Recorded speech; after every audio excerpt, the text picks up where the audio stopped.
Hello to everyone, again welcome on my YouTube channel तेरा मेरा maths. तो TGT के लिए डेली आपको जो मैथ्स की वीडियोज़ मिलती जा रही है। अगर कोई फर्स्ट डे से मेरे साथ जुड़ा है तो मैं बोल सकती हूँ कि वो मैथ्स की अपनी अच्छे से तैयारी कर सकता है। तो सेट वाला टॉपिक ख़त्म हो गया था, रिलेशन का मैंने पिछला वीडियो डाला था और आज मैंने बोला था कि टाइप्स ऑफ रिलेशन करेंगे। तो टाइप्स ऑफ रिलेशन और टाइप्स ऑफ रिलेशन के रिगार्डिंग जो कॉम्पिटिटिव एग्जाम में क्वेश्चन पूछे जाते हैं उसके रिगार्डिंग हम ये सारा इस वीडियो में डिस्कस करने वाले हैं। अगर आपने ये वीडियो देख ली तो टाइप्स ऑफ रिलेशन में मुझे नहीं लगता आपको कोई डाउट अब बचने वाला है। ठीक है, बिल्कुल ही सिंपल वे से आपको समझाऊंगी। आपको इतनी मतलब मुश्किल डेफिनेशंस में पढ़ने की जरूरत नहीं, आपको जस्ट बेसिक समझना है कि कोई रिलेशन की अगर टाइप है वो क्या हमसे बोल रही है, उसमें बेसिक पॉइंट क्या है। तो स्टार्ट करते हैं। जब हम टाइप्स ऑफ रिलेशन करते हैं तो उसकी में जो फर्स्ट टाइप आती है वो आती है रिफ्लेक्सिव रिलेशन। रिफ्लेक्सिव किसको बोला गया है कि अगर मेरे पास कोई ऑर्डर्ड पेयर इस तरह से है, मतलब फर्स्ट एलिमेंट उसका डोमेन और उसका रेंज दोनों सेम होने चाहिए और वो किसी रिलेशन में को बिलोंग कर रहा है तो वो रिफ्लेक्सिव होगा। ठीक है, जस्ट अभी इतना पढ़ो, मैं जस्ट आपको बता रही हूँ कि जब रिफ्लेक्सिव की बात होगी ना तो आपने इस चीज़ पे ध्यान देना है। जब मैं एक क्वेश्चन करवाऊंगी ना जो पिछले पेपर्स में पूछा गया है, हर डाउट हर किसी का क्लियर हो जाएगा। लेकिन अभी जो मैं आपको फोकस करने के लिए बोल रही हूँ, जैसी रिफ्लेक्सिव माइंड में ये वाली पिक्चर कि ऐसा कुछ होगा। ठीक है, अब total number of reflexive relation भी पूछा जाता है। ये आपको कहीं मतलब कई बार बुक्स में भी ये पॉइंट मिस होता है, नहीं लिखा होता किसी किसी बुक्स में, तो इसको आप नोट डाउन कर लें कि कभी भी आपसे total number of reflexive relation कुछ स्टेटमेंट दे दी और उसके total number of reflexive relation कितने बन सकते हैं वो पूछा जाए तो आप इस फॉर्मूले को अच्छे से घोट घोट के पी जाओ। ठीक है, घोट घोट के पी जाओ, नोट करते जाओ। नए हो चैनल पे तो चैनल को सब्सक्राइब कर लो। किसी भी स्टेट का टीजीटी अगर आपको देना है, आपको मास्टर कैडर देना है, तो ये वीडियोस आपके लिए बेनिफिशियरी है। तो what is the reflexive relation in a set which has 4 element. अब यहाँ पे पूछ लेना आपसे कि अगर किसी सेट के 4 एलिमेंट्स है, आप बताओ कितने रिफ्लेक्सिव रिलेशन बनेंगे। तो ये वाला पुट कर लेना फॉर्मूला। तो n की वैल्यू मुझे 4 दे दी, 2 4 2 16 16 माइनस 4, तो हमारा आंसर आ गया 2 रेज़ टू द पावर 12। जिसने नहीं पढ़ा होगा वो क्वेश्चन देखेगा कि यार आउट ऑफ सिलेबस सा लग रहा है कुछ। ठीक है, तो फॉर्मूले पे फोकस करो, हाईलाइट कर लो, स्टार बना दो इसको। तो रिफ्लेक्सिव की बात होगी। रिफ्लेक्सिव में जस्ट आपने ये देखना है कि जो ऑर्डर पेयर का फर्स्ट एंड सेकंड एलिमेंट होगा वो सेम होगा और वो जो भी रिलेशन डिफाइन किया होगा उसमें वो आता होगा, और जो ये ए एलिमेंट है ये कोई जो भी गिवन सेट होगा उसका एलिमेंट होगा। ठीक है, फिर मैं बताऊंगी, अभी मैं एग्जांपल नहीं दे रही। लास्ट में जब आपको क्वेश्चन करवाऊंगी ना तो एक एक चीज़ आपको क्लियर होने वाली है। तो टीजीटी के रिगार्डिंग जो मैंने वो प्लेलिस्ट बना रखी है ना, वो आपको डिस्क्रिप्शन बॉक्स में मिल जाएगी। कॉन्टिन्यूटी में पूरी वीडियोस है, तो आप वहाँ पे जाके स्टार्टिंग से पूरी वीडियो देख सकते हो। ठीक है, अब देखो सेकंड टाइप में आता है हमारे पास सिमेट्रिक रिलेशन। सिमेट्री बन रही है पूरी। अगर मेरे पास कोई ऑर्डर्ड पेयर ए बी, आपने अब इस पे फोकस करना है। जब सिमेट्री की बात होगी तो ये चीज़ें आपके दिमाग में आनी चाहिए, यही सारे क्वेश्चंस आपकी कर देगी अगर आपको ये पता है। ए बी ऑर्डर पेयर अगर किसी रिलेशन को बिलोंग कर रहा है और बी ए बी कोई रिलेशन को बिलोंग कर रहा है तो वो हमारा क्या होगा, सिमेट्रिक होगा। जैसे कोई रिलेशन डिफाइन है, ठीक है, मैं आपको इसकी थोड़ी सी एग्जांपल देती हूँ। अगर मेरे पास कोई रिलेशन डिफाइन है, ये ऐसा कोई रिलेशन है मेरे पास 1 2 1 3 2 1 2 1 और 3 1, ऐसा कोई मेरे पास रिलेशन है। अब इस रिलेशन को मैं सिमेट्रिक बोलूँ या ना बोलूँ, आप कैसे पता करोगे? मैंने क्या बोला, जब सिमेट्रिक की बात होगी तब आपने इस चीज़ पे ध्यान देना। अगर ए बी उस रिलेशन में है ना तो बी ए भी आपको उसी रिलेशन में दिखना चाहिए। अगर दिख गया तो वो सिमेट्रिक है। सपोज करो मैंने ए बी की वैल्यू 1 1 मान ली, 1 1 मान लिया आपने। अगर 1 1 का उल्टा भी 1 1 ही हुआ, ठीक है, 1 ए 1 1 करके तो सपोजिशन के साथ जब मैं कर रही हूँ तो सिमेट्रिक बन रहा है। अगर मैं ए को मान लूँ 1 और बी को मान लूँ 2, मतलब 1 2 का मतलब अगर 1 2 इस रिलेशन में दिख रहा है तो आपको 2 1 भी इस रिलेशन में, अगर ए बी और बी है 1 2 अगर इस रिलेशन में दिख रहा है तो 2 1 भी इस रिलेशन में दिखना चाहिए। दिख रहा है, सिमेट्रिक होने के चांस बढ़ रहे हैं। अगर कुछ और सपोज कर लो, ए को मैंने 1 मान लिया, बी को मैंने 3 मान लिया, ये मैंने एग्जाम्पल के तौर पर लिया। अगर आपको ये रिलेशन सिमेट्रिक तब होगा अगर 1 3 इस रिलेशन में है तो इस रिलेशन में 3 1 भी होना चाहिए। अगर 1 3 इस रिलेशन में है तो इस रिलेशन में 3 1 भी होना चाहिए, है तो सिमेट्रिक है। मतलब अगर ए बी इस रिलेशन में दिख रहा है आपको तो उसका उल्टा मतलब बी ए करोगे, वो भी इस रिलेशन में अगर आपको दिख रहा है तो वो सिमेट्रिक होगा। तो ठीक है, बाकी मैं बोल रही हूँ क्वेश्चन करेंगे तो हर डाउट आपका क्लियर हो जाएगा। तो इसका भी ये नोट डाउन कर लिया फॉर्मूला, जब भी आपसे total number of symmetric relation पूछा जाए तो ये फॉर्मूले को अच्छे से देखो। किसी चीज़ पे अगर आप ज़्यादा अपना आइज़ वाली सेंसेस यूज़ करते हो ना, बार बार उसको देखते जाते हो, ठीक है, तब भी वो कहीं ना कहीं मेमोरी में रहता है। ठीक है, आपको ऑप्शन अगर एलिमिनेट करना हो तो वहाँ पे वो आपकी टेक्निक काम आ सकती है। तो अच्छे से देखना है किसी भी चीज़ को, ये नहीं कि मुंह से पढ़ रहे हो और देख कहीं और रहे हो। सारी सेंसेस उसी पेज पे आपने यूज़ करनी है जहाँ पे आप काम कर रहे हो। तो ये मेरे पास आ गया total number of symmetric relation. अगर ऐसे कोई क्वेश्चन पूछ लिया जाए the number of symmetric relation on a set with 5 elements, ये खुद कर लेना आप। ठीक है, एन की वैल्यू 5 यहाँ पे पुट कर लो और आपके पास क्या आ गया आंसर। मैंने क्वेश्चन की फॉर्म बता दिया कि ये फॉर्मूला कैसे आप यूज़ करोगे।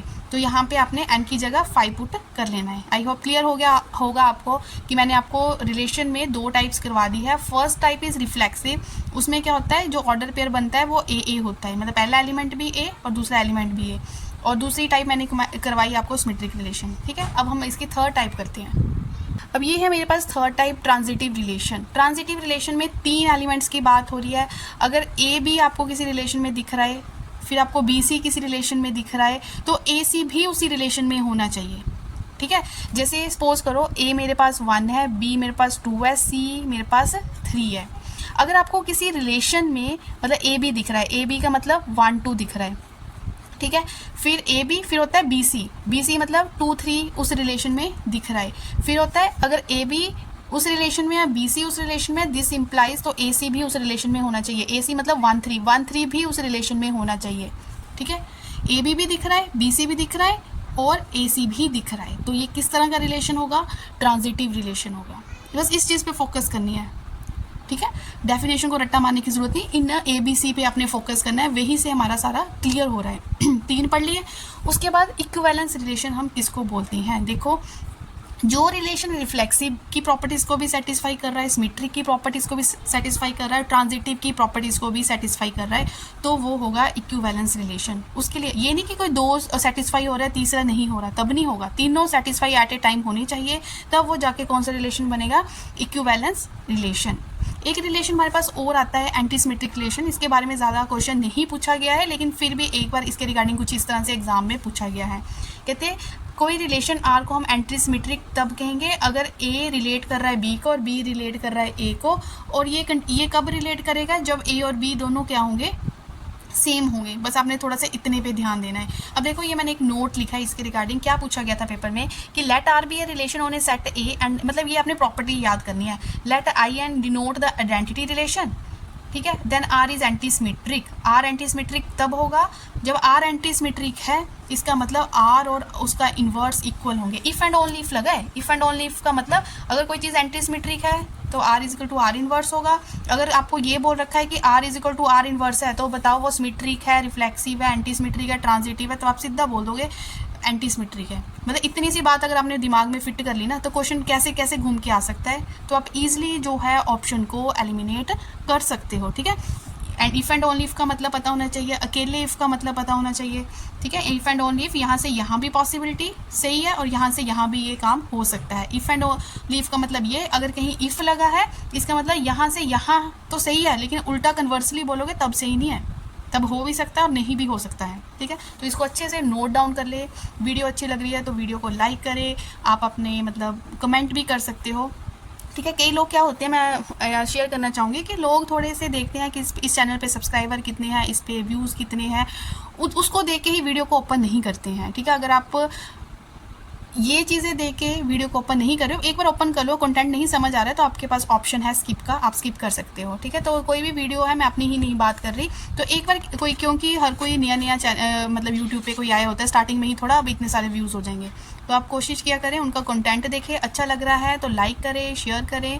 ठीक है, फॉर मोटिवेशन, ताकि अगर मैंने इतना कंटेंट आपके लिए इकट्ठा कर रही हूँ, मैं कल को और मैं इसमें अपने एफर्ट्स डाल सकूँगी, अगर आपकी तरफ से मुझे बहुत मोटिवेशन मिल रहा है। मैंने आपको टाइप्स बता दी, ठीक है। मैंने बोला था कि लास्ट में हम उसके रिगार्डिंग जो है क्वेश्चन करेंगे। अब आपने वीडियो को पहले इस क्वेश्चन को पढ़ लो, जल्दी से जो मैंने टाइप्स करवाई है उसको रिवाइज कर लो। अब इस क्वेश्चन को करके देखो फिर, ठीक है, तब इस क्वेश्चन को देखना। अब ये मुझे ना, मैंने इसकी ऑप्शंस नहीं लिखी। ऑप्शन कुछ इस तरह से होगा कि ये सिमेट्रिक है, ये ट्रांजिटिव है, ये रिफ्लेक्सिव नहीं है, ये रिफ्लेक्सिव है, ये सिमेट्रिक है, ये ट्रांजिटिव भी है। मतलब ऐसे कंफ्यूज करने के लिए है नहीं है करके आपको क्या डाले होंगे, ऑप्शन डाले होंगे। कुछ मर्जी दें, अगर मुझे बेसिक पता है ना तो मैं ऑप्शन को ईजिली एलिमिनेट कर सकती हूँ। तो सबसे पहले हम पहली रिलेशन से ही स्टार्ट करते हैं, रिफ्लेक्सिव से, ठीक है। ये मैंने बताना ये क्या है। रिफ्लेक्सिव के लिए जिस चीज़ पे मैंने आपको फोकस करने को बोला था वो क्या था कि जो ए और ए है ये बिलोंग करता होगा उस रिलेशन को जहाँ पे सारे ए है जो किसी सेट ए के होंगे। अब ये मेरे पास समझो सेट ए है, ये है कोई सेट ए और ए। अगर मैं इस सेट का A1 को मान लूँ तो मतलब 1,1, ठीक है। अगर मेरे पास ए की वैल्यू मैं 1 मान रही हूँ, क्या 1,1 बिलोंग कर रहा है उस रिलेशन में? हाँ जी है, बिलोंग कर रहा है। ये तो मैं मान रही हूँ ना। आप 2, अगर a इजिकल टू 2 मानो तो 2 भी है, a को 3 मानो 3 भी है, a को 4 मानो तो 4 भी, सब कुछ है। हाँ जी है, तो इट मीन्स ये रिफ्लेक्सिव है, ठीक है। रिफ्लेक्सिव तो है, यहीं से थोड़ी सी आपको ऑप्शन एलिमिनेट हो जाएगी, ठीक है। जहाँ पे नोट रिफ्लेक्सिव लिखा होगा ना किसी ऑप्शन में, वो तो सीधी उठा दो, उस पर नहीं ध्यान देना। अब हम सेकंड देखते हैं इसी चीज़ को, क्या ये सिमेट्रिक है। सिमेट्रिक के लिए मेरे पास क्या क्या सेटिस्फाई होना चाहिए कि अगर ए भी किसी रिलेशन को बिलोंग कर रहा है, दिस इसका मतलब ये है कि बी ए भी उस रिलेशन को में आना चाहिए। अगर वो आ रहा है तब वो क्या होगा, सिमेट्रिक होगा, ठीक है। तो ये सेट है मेरे पास ए, और जो भी फॉर ऑल जितने भी ए बी मैं यहाँ पे लिख रही हूँ वो किसी सेट से होंगे। जैसे इस क्वेश्चन में वो सेट एक्स है, ठीक है। सॉरी, सेट को हमेशा कैपिटल से आप डिनोट करते हो, इसको ए ही मान के चलो, ठीक है। यहाँ पे वो सेट क्या है, ए है। अब मैं यहीं से वैल्यू क्या सपोज करके देखती हूँ, और रिलेशन मुझे दे ही रखा है, ठीक है। ये सब कुछ उन्होंने गिवन दे रखा है। अगर मैं ए को 1 मान लूँ, बी को 2 मान लूँ, ठीक है। अगर ए को 1 मान लूँ, बी को 2, मतलब अगर मेरा 1 2 उस रिलेशन में है तो क्या 2 1 भी है वहाँ पे? देखो 1 2 भी है और 2 1 भी है, ये तो सही है। अगर मैं ए को 2 मान लूँ और बी को 3 मान लूँ, अगर मेरा 2 3 उस रिलेशन में है, क्या 3 2 है? ये भी सही है। अगर मैं ए को 3 मान लूँ और बी को 4 मान लूँ, ठीक है, और नहीं है यहाँ पे, अगर 3 4 नहीं है तो 4 3 तो क्या ही होंगे, ठीक है। तो इट मीन्स ये वाली वैल्यूज जो मान रहे हो ना उसका उल्टा होना चाहिए, ठीक है। तो यहाँ से जितना हमने सपोज किया, ए को 1 मान के और बी को 2 और ए को 2 और बी को 3 मान के, तो वो हमारा सेटिस्फाई हो रहा है। इट मीन्स ये सिमेट्रिक है, ठीक है। अब आप देखो, आप बोलोगे 3 4 नहीं, अब उन्होंने रिलेशन ही ऐसे डिफाइन कर रखा है कि उन्होंने ए की वैल्यू 3 और बी की वैल्यू 4 नहीं ली। अगर ली होती तो 4 3 भी दिखना चाहिए था, तब हम बाउंड हो गए थे कि वो भी दिखना चाहिए। अब तीसरा हम इसको ट्रांजिटिव प्रूव करते हैं। अगर मैंने इसको ट्रांजिटिव प्रूव कर दिया ना, तो ये जहाँ पे तीनों सेटिस्फाई हो जाते हैं तो वो मेरा क्या बनता है, कौन सा रिलेशन बनता है, इक्विवेलेंस, ठीक है। तो ट्रांजिटिव के लिए प्रॉपर्टी क्या आती है, अगर ए भी किसी रिलेशन को बिलोंग कर रहा है, ए बी फिर बी सी भी किसी रिलेशन को बिलोंग कर रहा है, इसका मतलब ए सी भी उस रिलेशन में आता होगा। देखो, अगर ए को मैं यहाँ पे 1 मान लूँ, बी को मैं यहाँ पे 2 मान लूँ, ठीक है, और सी को मैं यहाँ पे 3 मान लूँ, अगर ए बी का मतलब 1 2 क्या उस रिलेशन में है, ये चेक करना है। बी सी मतलब 2 3 क्या उस रिलेशन में है, फिर ए सी क्या 1 3 उस रिलेशन में है। अगर ये तीनों चीज़ें उस रिलेशन में हैं तो ये मेरी सपोजिशन बिल्कुल सही है। 1 2 1 2 1 2 है, 2 3 भी है, और 1 3 तो नहीं है, 1 3 नहीं है। इट मीन्स बाकी सपोज करने की आपको ज़रूरत नहीं, इट मीन ये ट्रांजिटिव नहीं है। तो ये वाला क्वेश्चन में ये रिफ्लेक्सिव भी है रिलेशन, ये सिमेट्रिक भी है, बट नॉट ट्रांजिटिव। तो जिस ऑप्शन में आपको ये दिख जाएगा ना कि नॉट ट्रांजिटिव, सीधा उस पर आपने क्या करना है, टिक करना है, ठीक है। अब यहाँ पे हम लिख रहे हैं, नहीं तो देख के ही पता चल जाता है। इसमें इतना टाइम लग रहा है कि बताना तो है ही ना अब आपको, नहीं तो आप इसको देख के ऐसे मन में ए को ये माना, बी को ये माना, अगर आप प्रैक्टिस कर रहे हो तो जल्दी से आप ऑप्शन को एलिमिनेट कर सकते हो, ठीक है। तो अच्छे से इस क्वेश्चन को समझो। अगर अभी भी कुछ स्टूडेंट्स हैं जिनको ये क्वेश्चन समझ नहीं आ रहा, तो जो हम सेकंड क्वेश्चन करेंगे उससे आपके डाउट्स और क्लियर हो जाएंगे। तो ये क्वेश्चन को अच्छे से रीड करो। कहते हैं relation R in the set of natural number defined a relation b if a and b, जो भी वो आपका ऑर्डर पेयर बनेगा ना वो को प्राइम होना चाहिए। Then relation R is A to A B C की हमें वैल्यूज़ यहाँ पे ऑलरेडी दे रखी है। सबसे पहले हम कहाँ से चलेंगे, हम चलते हैं अपने रिफ्लेक्सिव से, प्रूव करना इसको स्टार्ट करते हैं। रिफ्लेक्सिव क्या बोलता है कि ए और ए बिलोंग करना चाहिए उस रिलेशन में। देखो, अगर मैं ए को 2 मान लूँ तो 2 2 2,2 को प्राइम। को प्राइम क्या होते हैं? अब जिसको को प्राइम नहीं पता होगा वो क्वेश्चन क्या करेगा, ठीक है। को प्राइम वो होते हैं वो नंबर, जैसे आपने ये ऑर्डर पेयर लिया जिनका HCF 1, जिनमें सिर्फ कॉमन 1 आ रहा है तो वो को प्राइम पेयर बन जाएगा, ठीक है। तो 2,2 अगर मैं A को यहाँ पे 2 मान रही हूँ, 2,2 को प्राइम है, सेटिस्फाई। ऐसी 3, अब मैं A की जगह 3 मान लूँ तो यहाँ पे तो 3,3 भी को प्राइम है, 5,5 भी को प्राइम है। तो जी रिफ्लेक्सिव तो ये प्रूव हो ही रहा है, ठीक है। अब आ जाओ सेकंड सिमेट्रिक, इसको प्रूव करते हैं हम। सिमेट्रिक प्रूव करने के लिए मुझे क्या चाहिए? अगर A, B किसी रिलेशन में है तो इसका मतलब B, A भी उस रिलेशन में अगर आता है तो वो सिमेट्रिक होगा। अब यहाँ पे A को मैंने मान लिया 2, 3, हमारा जो ये यहाँ पे रिलेशन है ना वो क्या है? मतलब को प्राइम होना चाहिए। R का मतलब यहाँ पे क्या है? रिलेशन को डिफाइन कर दिया कि को प्राइम पेयर बनना चाहिए। अगर मेरा A 2, 3 रिलेशन में आ रहा है, हाँ जी आ रहा है, क्योंकि 2 और 3 का HCF 1 होता है, ठीक है। अगर मैं 3, 2 करूँ तो 3, 2 भी उस रिलेशन में आएगा को प्राइम के, क्योंकि 3, 2 का HCF भी क्या होता है? 1 होता है। इट मीन्स ये क्या हो गया? सिमेट्रिक भी है। ऐसे आप 3, 5 ले लो, सेटिस्फाई हो रहा है। तीसरा है, अब मैंने इसको क्या प्रूव करना है? ट्रांजिटिव प्रूव करना है। ट्रांजिटिव प्रूव करने के लिए हम दिमाग में क्या रखना है? अगर A भी उस रिलेशन को बिलोंग कर रहा है, B C उस रिलेशन को बिलोंग कर रहा है, इसका मतलब A C भी उस रिलेशन में होगा, तभी वो क्या है?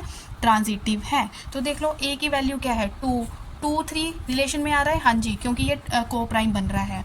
अच्छा फिर 3, 5 रिलेशन में आ रहा है, A B और B C 3, 5 रिलेशन में आ रहा है, हाँ जी, क्योंकि इनमें भी HCF क्या है? 1 है, ये भी। तो दिस इम्प्लाइज क्या फिर A और C मतलब 2,5 उस रिलेशन में आ रहा है, हाँ जी आ रहा है, क्योंकि 2, 5 का भी HCF क्या है? 1 है। इट मीन्स ये ट्रांजिटिव भी है। देखो कितना सिंपल था। जस्ट जो मैंने स्टार्टिंग में आपको डेफिनेशन को एक्सप्लेन किया ना कि किसको रिफ्लेक्सिव, किसको सिमेट्रिक, किसको ट्रांजिटिव बोलते हैं, वही से हम अब मुझे कोई भी क्वेश्चन इसके ऊपर पूछ ले, जैसी मर्जी स्टेटमेंट दे दे, मुझे बेसिक पता है, ठीक है। मैं ईजिली ऑप्शन को एलिमिनेट कर सकती हूँ, मैं ईजिली आंसर निकाल सकती हूँ, ठीक है। अब एक क्वेश्चन ये सारे प्रीवियस ईयर में कहीं ना कहीं TGT के एग्ज़ाम में पूछे गए हैं, तो अच्छे से इनके नोट्स बनाते जाएं, ठीक है। अब मैं जैसे 2 क्वेश्चन तो आपको अच्छे से प्रैक्टिस करवा दिए, इस क्वेश्चन को नोट करो, ठीक है। अब इसको आप डिफाइन करके देखो कि इसमें कौन सा रिलेशन इक्विवेलेंट रिलेशन ही बन रहा है, मतलब तीनों रिलेशन सेटिस्फाई हो रहा है या कोई एक सेटिस्फाई हो रहा है या नहीं हो रहा है। तो आप वीडियो को पॉज करें, पहले खुद करके देखें, ठीक है। वही बेसिक मेथड वही रहेगा, क्वेश्चन को देख के डरने की जरूरत नहीं है। फिर बाद में आप मेरे आंसर के साथ अपना आंसर मैच कर सकते हो।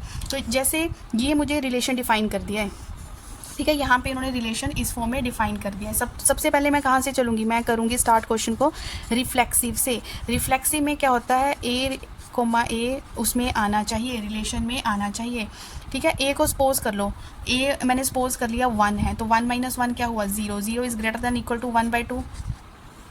तो ये तो पहले ही 0 क्या 1/2 से बड़ा है या इसके इक्वल है? नहीं। तो क्लियर हो गया, रिफ्लेक्सिव तो कोई चांस ही नहीं बनता इसका रिफ्लेक्सिव होने का। अब हम सेकंड क्या करेंगे? इसको सिमेट्रिक प्रूफ करेंगे, ठीक है। तो सिमेट्रिक के लिए हमने क्या होना चाहिए कि अगर A भी रिलेशन को में आ रहा है तो BA भी उस रिलेशन में आना चाहिए। अब यहाँ पे A B की आप वैल्यूज़ पुट करके देख लो, 1 और 2 या 2, 1 जैसे मर्जी पुट कर लो। तो मेरा रिलेशन किस तरह से है? मैंने 2, 1 ले लिया। अगर मैंने A को यहाँ पे 2 माना और B को यहाँ पे 1 सपोज किया, तो 2 - 1 क्या बना? 1 is greater than equal to 1/2। अगर ये ठीक है तो B ये आ गया यहाँ से, A - B is greater than equal to 1/2, ठीक है। अब B - A करके देख लो, जब हम B - A करेंगे तब भी क्या बनेगा? 1 is greater than equal to 1/2, satisfied, ठीक है। तीसरा जो सिमेट्रिक है वो आप खुद प्रूव करके देखें क्या वो है या नहीं है। तो इस केस में ये ट्रांजिटिव होगा। ABC की आप कोई भी वैल्यू पुट करके देख लें, तो जिस ऑप्शन में बोला हुआ कि ये रिफ्लेक्सिव नहीं है तो वो हमारा क्या होगा? आंसर होगा। आई होप ये तीनों क्वेश्चन जो प्रीवियस ईयर में पूछे गए आपको अच्छे से क्लियर हो गए होंगे। अब हम नेक्स्ट वीडियो जिस पे आएगी वो आप वीडियो का जो टाइम होगा वो होगा शाम को 8 बजे तक जो वीडियो है वो अपलोड हो जाएंगे। तो आप बने रहिए इस चैनल के साथ और मिलते हैं नेक्स्ट वीडियो में। अगर अच्छा लगा है तो वीडियो को आप करें लाइक, चैनल को करें सब्सक्राइब। Take care.